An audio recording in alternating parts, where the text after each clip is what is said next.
Hello friends, welcome to my YouTube channel. My name is Harjeet Kaur. हम discuss कर रहे थे मॉडर्न हिस्ट्री, जिसमें हमारा टॉपिक चल रहा था इंडियन नेशनल मूवमेंट। तो इंडियन नेशनल मूवमेंट में आज हम कंटिन्यू करेंगे impacts of civil disobedience movement से। तो हमने देखा था कि second round table conference attend करने के बाद जो गांधी जी थे, उन्होंने सिविल डिसओबीडियंस मूवमेंट को फिर से शुरू करा था। पहले एक बार सस्पेंड कर दिया था, लेकिन बाद में फिर से इसको रिज्यूम कर लिया था सिविल डिसोबीडियंस मूवमेंट को 1932 के अंदर। तो 1932 से लेकर फिर 1934 तक चला था इनका ये सिविल डिसोबीडियंस मूवमेंट। 34 में इन्होंने इसको विथड्रॉ कर लिया था। तो अब सिविल डिसोबीडियंस मूवमेंट के बाद इसका इम्पैक्ट क्या पड़ा कि 1937 के अंदर मोस्ट ऑफ द प्रोविंसेस के अंदर जो कांग्रेस थी, वो जो पोल्स हुए थे उनको जीत गई थी। बाकी जो पार्टीज थी वो भी, उन्होंने भी अल्टरनेटिव पॉलिटिक्स जो थी उसको ज्वाइन कर लिया। कुछ कांग्रेस एक्टिविस्ट थे जिन्होंने सोशलिस्ट ग्रुप बना लिए, और इसमें जो इम्पोर्टेंट लीडर थे वो थे Nehru ji and Subhash Chandra Bose ji, right. Next आती है थर्ड राउंड टेबल कॉन्फ्रेंस। अब देखो, फर्स्ट राउंड टेबल कॉन्फ्रेंस जो थी उसको कांग्रेस ने अटेंड नहीं करा था। सेकंड को अटेंड करा था, लेकिन इसमें इनकी डिमांड थी कंप्लीट इंडिपेंडेंस की, और वो डोमिनियन स्टेटस दे रहे थे, जिसकी वजह से सेकंड राउंड टेबल कॉन्फ्रेंस में भी कुछ ज्यादा खास हुआ नहीं, और उसके बाद इन्होंने रिज्यूम करा था सिविल डिसोबीडियंस मूवमेंट को। और उसके बाद होती है थर्ड राउंड टेबल कॉन्फ्रेंस। अब थर्ड राउंड टेबल कॉन्फ्रेंस को भी कांग्रेस ने अटेंड नहीं करा था। जो थर्ड राउंड टेबल कॉन्फ्रेंस थी ये हुई थी 1932 में लंदन के अंदर। कहाँ पे हुई थी? लंदन में ही हुई थी ये भी। तो इसमें कांग्रेस ने पार्टिसिपेट नहीं करा, और ultimately third round table conference के बाद जो ब्रिटिश गवर्नमेंट थी वो लेकर आई थी government of India act 1935।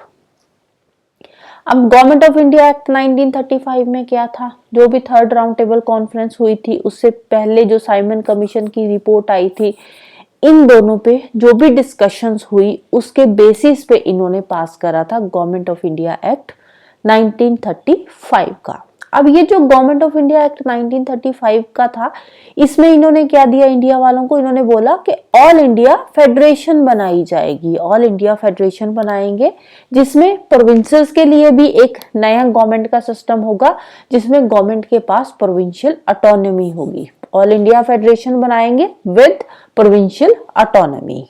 Government of India act 1935 के अंदर ये जो प्रोविजंस है ये ब्रिटिश गवर्नमेंट लेकर आई थी।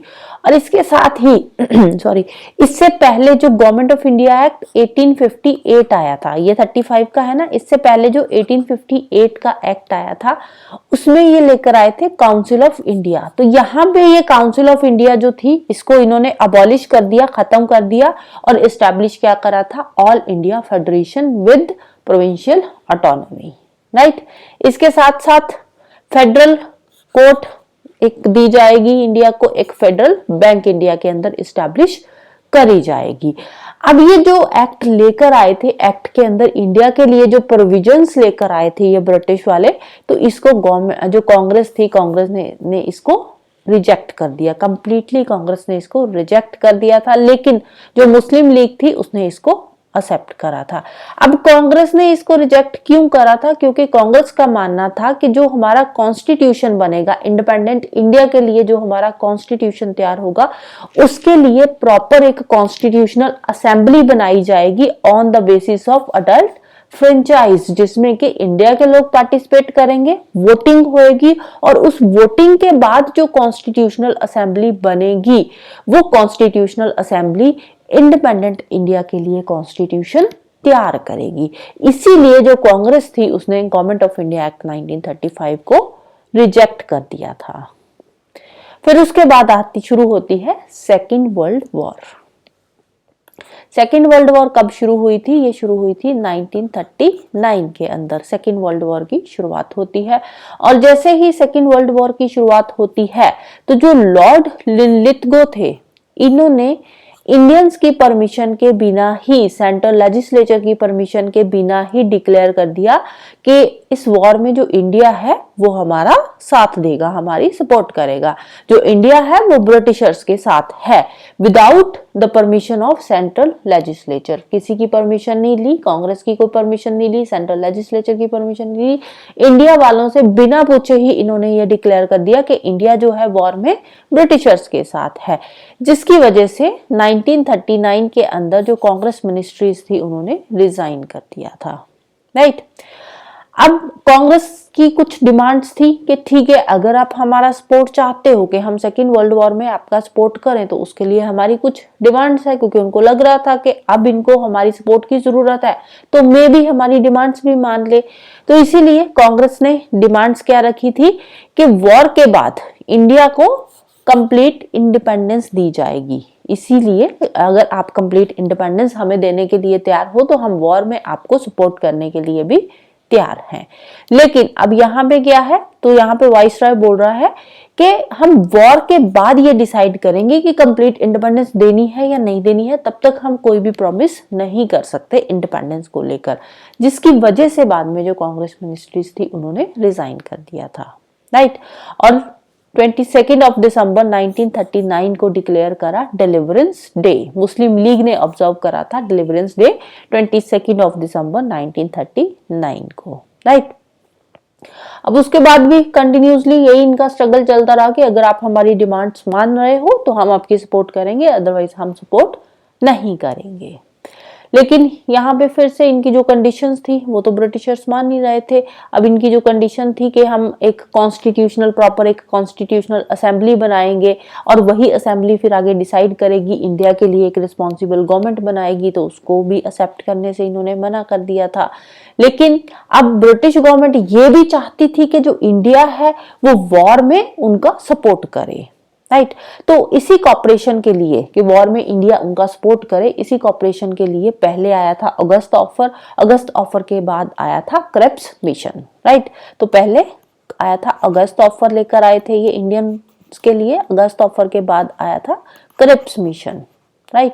तो ये कुछ एफर्ट्स थे जो ब्रिटिशर्स कर रहे थे सो दैट कि जो इंडियंस है वो वॉर में पार्टिसिपेट करें। तो अगस्त ऑफर के बारे में थोड़ा सा पढ़ लेते हैं। अगस्त ऑफर कब दिया था इन्होंने? 1940 के अंदर। तो अगस्त ऑफर में भी इंडियंस के लिए ये कुछ प्रपोजल्स लेकर आए थे। इसमें वाइसरॉय कौन थे? वाइसरॉय थे लिनलिथगो। तो वाइसरॉय लिनलिथगो जो थे ये कुछ प्रपोजल्स लेकर आए थे इंडियंस के लिए, जैसे कि हम आपको डोमिनियन स्टेटस देने के लिए तैयार है। अब हमारी डिमांड थी कंप्लीट इंडिपेंडेंस की, कि आफ्टर वॉर हमें कंप्लीट इंडिपेंडेंस चाहिए, हमें फ्रीडम चाहिए। लेकिन यहाँ पे ये क्या बोल रहे हैं कि हम आपको डोमिनियन स्टेटस देने के लिए तैयार हैं। जब हम डोमिनियन स्टेटस मांग रहे थे तब ये दे नहीं रहे थे, यहाँ पे ये बोल रहे हैं कि हम आपको डोमिनियन स्टेटस देने के लिए तैयार हैं। वॉर के बाद आप एक कॉन्स्टिट्यूशन बना सकते हो, उसकी परमिशन इन्होंने दे दी। गवर्नर जनरल्स की काउंसिल को हम थोड़ा एक्सपैंड करेंगे और उसमें माइनॉरिटीज को रिप्रेजेंटेशन देंगे और वॉर एडवाइजरी काउंसिल भी इस्टेब्लिश करेंगे। ये कुछ प्रपोजल्स ये लेकर आए थे अगस्त ऑफर के अंदर, जिसको कांग्रेस ने रिजेक्ट कर दिया, क्योंकि कांग्रेस क्या चाहती थी? कांग्रेस चाहती थी कि हमें इंडिपेंडेंस चाहिए, कंप्लीट इंडिपेंडेंस चाहिए। लेकिन जो अगस्त ऑफर में इन्होंने ऑफर्स दिए थे ना, इसको मुस्लिम लीग ने एक्सेप्ट कर लिया था। राइट। तो कांग्रेस ने इसको रिजेक्ट करा था, मुस्लिम लीग ने इसको एक्सेप्ट कर लिया था। इसके बाद फिर शुरुआत होती है इंडिविजुअल सत्याग्रह की। अगस्त ऑफर को कांग्रेस ने रिजेक्ट कर दिया। अब उसके बाद कांग्रेस जो ब्रिटिशर्स थे उनको कन्विंस कर रही थी कि आप इंडिया की जो पॉलिसी है उसको थोड़ा मॉडिफाई करो, उसमें थोड़ी चेंजेस लेकर आओ। लेकिन वहीं पे जो गांधी जी थे उन्होंने डिसाइड करा कि अब हम शुरू करेंगे इंडिविजुअल सत्याग्रह के इंडिविजुअल लेवल पे। हर एक जो इंडिविजुअल है इंडिया का वो अपने लेवल पे एक प्रोटेस्ट शुरू करेगा, एक सत्याग्रह शुरू करेगा। सितंबर 1940 में ये लेकर आए थे इंडिविजुअल सत्याग्रह के इंडिविजुअल लेवल पे अब हम स्ट्रगल शुरू करेंगे। राइट। पहले तो होता था ना कि हम एक साथ सारे के सारे यूनाइट हो रहे हैं तो वहां से सत्याग्रह कहीं से शुरू हो रहा है, लेकिन यहाँ पे इन्होंने बोला कि अब इंडिया के लिए इंडिविजुअल लेवल पे आपको सत्याग्रह शुरू करने की जरूरत है, हर किसी को इसमें पार्टिसिपेट करने की जरूरत है। तो पहले जो थे जिन्होंने इंडिविजुअल सत्याग्रह की शुरुआत करी थी वो थे विनोबा भावे। विनोबा भावे पहले थे जिन्होंने इंडिविजुअल सत्याग्रह की शुरुआत करी थी। धीरे धीरे ये जो सत्याग्रह इन्होंने शुरू करा था उसको जवाहरलाल नेहरू जी ने भी फॉलो करा और ब्रह्मदत्त जी ने भी फॉलो करा था, और इसके साथ ही शुरुआत हुई थी दिल्ली चलो मूवमेंट की, राइट।